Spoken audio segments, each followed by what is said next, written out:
गणेशाय नमः। श्रीगुरुभ्यो नमः। श्री सरस्वत्यै नमः।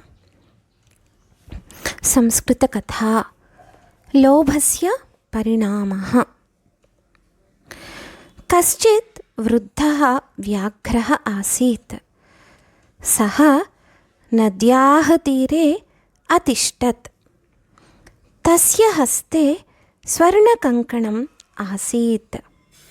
सः अवदत्, भोः भोः गन्तारः तिष्ठत, स्वर्णकङ्कणस्य दाता अहम् अत्र तिष्ठामि, एतत् अधिगच्छत।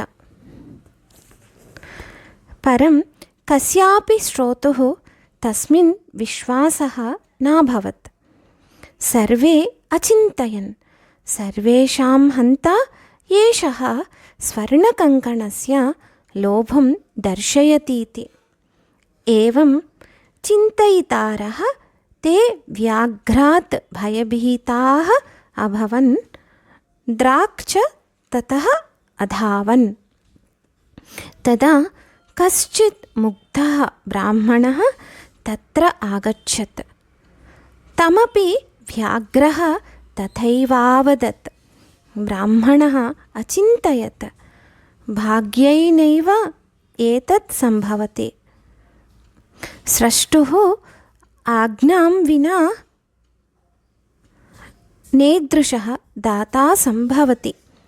ब्राह्मणस्य विश्वासं दृढतरं कर्तुं व्याघ्रः अवदत्, हिंसायाः कारणात् मम सर्वः परिवारः अनश्यत्।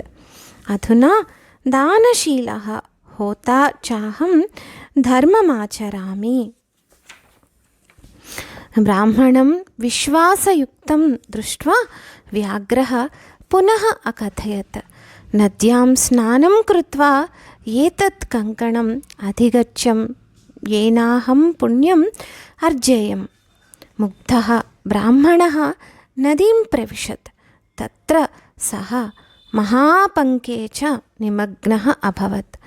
तम् ईदृशं दृष्ट्वा व्याघ्रः तमुपागच्छत्, उदरस्थं चाकरोत्। धन्यास्मि। स्वस्ति।